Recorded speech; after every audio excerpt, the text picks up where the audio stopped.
The muskellonge is the undisputed freshwater heavyweight champ. He's surly and mean and temperamental.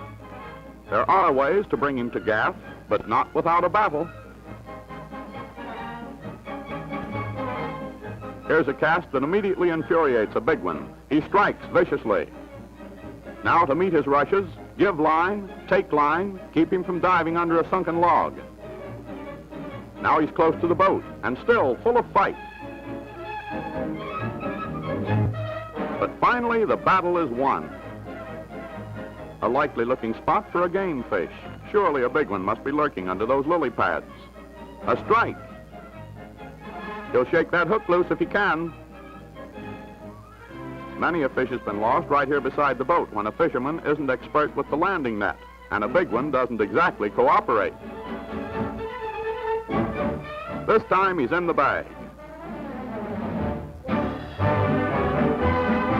Not a bad specimen either. Here's another musky fisherman getting action.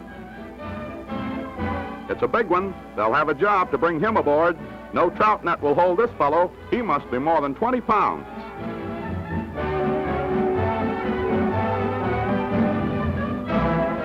How much?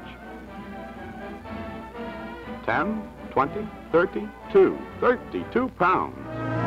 Indians still live far back among the forests and lakes of Canada's Quebec province. Here, David Ottawa and Big Henry DeBay of the Tate-Debout tribe are on a search for food, and they must find it quickly. For even today, the health of an entire tribe still depends upon the skill and accuracy of its hunters.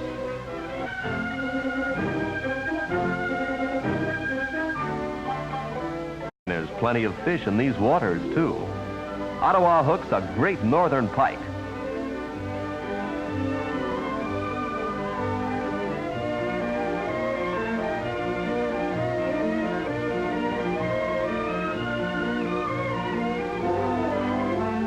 Living like their ancestors long before them, these nomads continue always on the hunt, ceaselessly following the movements of wild game across the remote spaces of the vast North Country.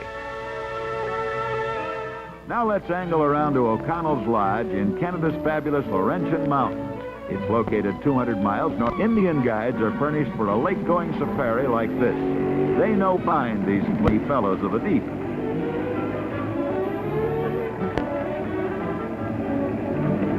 This fish and game preserve, protected by the province of Quebec, covers an area more than 5,000 square miles. Here are found hunt lakes filled with all kinds of freshwater fish. Man, is this magnificent country. Where there's rapids, there's sure to be fish. By the way, how would you like to try your Australian crawl in this kind of a current? Well, what do you say we stop moping and start hoping? Let's cast. No historian knows the identity of the first fisherman.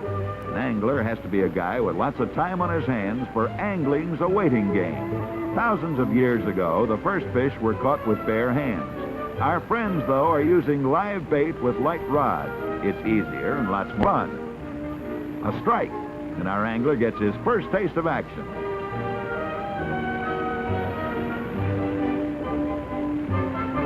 The hungry pike go for artificial lures, too.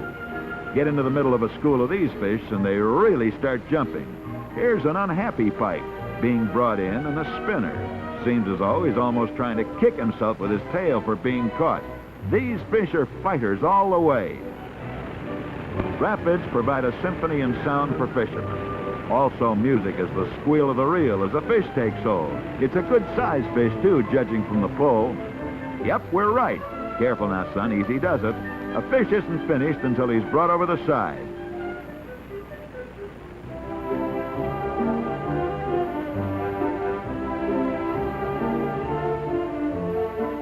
Even top fishermen may lose a whopper. There he goes.